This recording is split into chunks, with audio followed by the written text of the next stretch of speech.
Hey, it's Matt here from Mcbaked. Today we're gonna make what's called pain d'épices. It's a French bread which resembles a wheat stock. It's a pull-apart bread and it's delicious. Today what we're gonna do is we're gonna make it with what's called a sponge.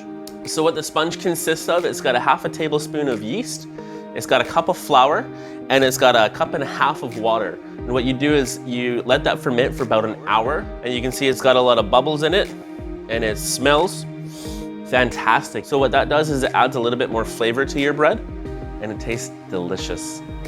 So what we do is we just add that sponge into your mixing bowl. So you can either knead this by hand or you can put it in the stand mixer. Again, we're gonna be doing this in the stand mixer. 2 1/4 cup of flour. We've got the remainder of your yeast, which is about a teaspoon. We've got a teaspoon of salt and a tablespoon of rosemary. And all you're gonna do now is knead it. So again, you can knead by hand or you can put it in the stand mixer. So you can either use your bread paddle or you can use the dough hook. In this case, we're using the dough hook. You knead on for about 2 minutes, and then you can kick it up to medium speed for about another 3 minutes. So about 5 minutes worth of kneading.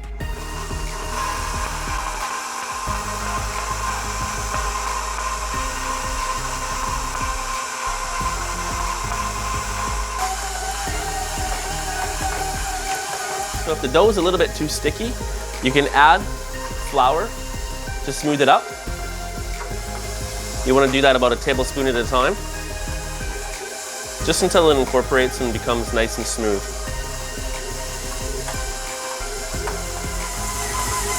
Woo-wee! Look at that fly!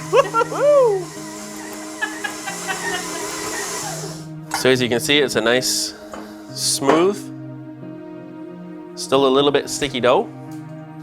So what we're gonna do now is put the dough into our pre-greased bowl, and we're gonna let that double in size. Should be about 45 minutes, so you want that to double in size. So this is our risen dough. It's sat for about an hour, and as you can see, it's doubled in size. So what we do is we take that out, turn it out onto a clean surface, and we're gonna split it in half. And then what you wanna do is you wanna punch it out into a rectangle shape. And then what you do is you just fold over the edge, pinch it in the middle, fold over the next edge, pinch it in the middle,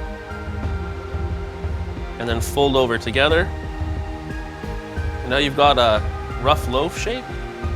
You want the seam at the bottom.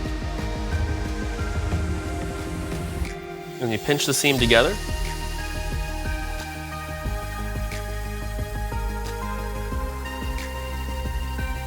And you turn it out onto a pre-floured baking sheet. And then what you do is you grab a clean pair of scissors, and all you do is at a 45-degree angle is you just cut into the dough and flip to one side. Just cut into the dough and flip to one side. And then you cut into the dough. And if you want larger rolls, you can do it in about 7 pieces. If you want smaller rolls, you can do it in about 10. So as you can see, we've got one of each. We've got one that's about a 7 size and one that's about a 10 size. And what you can do is you can start preheating your oven about 450. So we've got our oven preheated to 450 degrees. So what we do is we just put our tray in the center rack. And we've got our oven-safe pan on the bottom rack. We fill it with about a cup of water.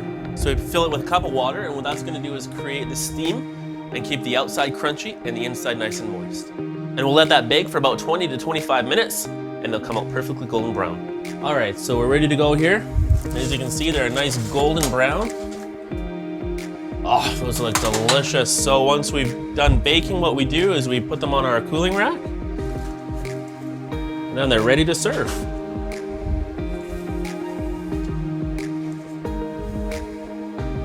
All right, so this is why they're called tear-off buns, because you can just tear it off, rip it right open, serve with butter or whatever you like. It's ready to enjoy. Mcbaked. You're welcome.